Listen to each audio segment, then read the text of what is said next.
Welcome to yet another episode of Bargain Bin Saturdays, where I review movies picked out of the bargain bin at my local Walmart. We're celebrating the month of February with a viewer poll, and the Christmas movie selected for this week was The Littlest Angel, a Hallmark movie that originally aired back in 1969. I'll try to keep this review shorter than normal, since I'd like to avoid any discussions about my religious beliefs or lack of said beliefs, in order to skip over the theology questions brought up in this movie and strictly stay focused on the details such as the plot.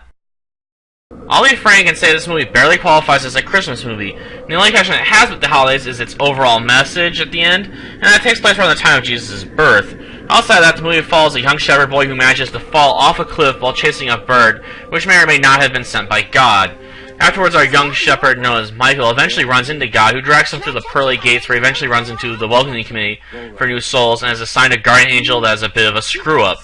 After exploring heaven and learning its joys or lack thereof, since it lacks such simple things as blue skies, green grass, and majestic mountain ranges, our shepherd eventually comes to ask to be sent home at least for a little while in order to claim his handmade box of earthly treasures, which are then given to the Messiah and is transformed into the Star of Bethlehem for being a gift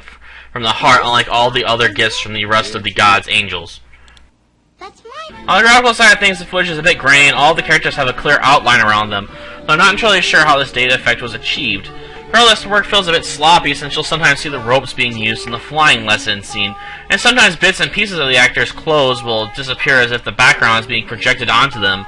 Then again, I should probably be a bit nicer to this movie on a technical standpoint, since it's been around for over 4 decades at this point. Sound-wise, I find this movie a bore to sit through. Not because it has terrible acting, but because it's essentially a musical with few speaking parts. I'm not trying to say musicals are bad, but the sheer constant presence of it makes this movie feel more like an opera than a musical, since it hardly ever stops and will pick up again at the weirdest times.